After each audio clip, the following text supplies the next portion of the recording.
আসসালামু আলাইকুম রহমতুল্লাহ। টাকা মানুষের জীবনটাকে অতিষ্ঠ করে তুলছে।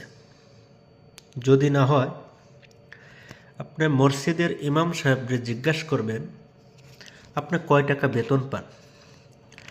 মসজিদের ইমাম সাহেব বলবে আমি যা পাই তা নিয়ে আলহামদুলিল্লাহ। কিন্তু ওই টাকার জন্য অনেক মানুষকে শেষ করে দেয়।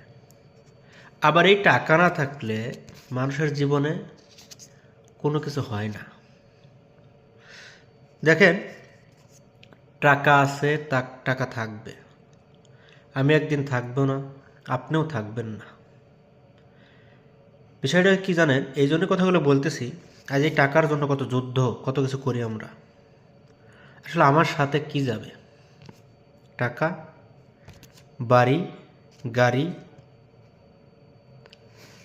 কি যাবে আসলে আমার সাথে?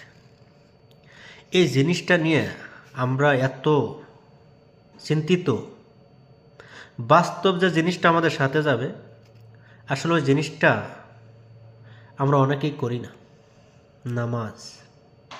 নামাজ আমরা পড়ি না। আসলে টাকার চিন্তা ভাবনায়, এই জিনিসটার চিন্তা ভাবনায় মানুষ এমন হয়ে গেছে।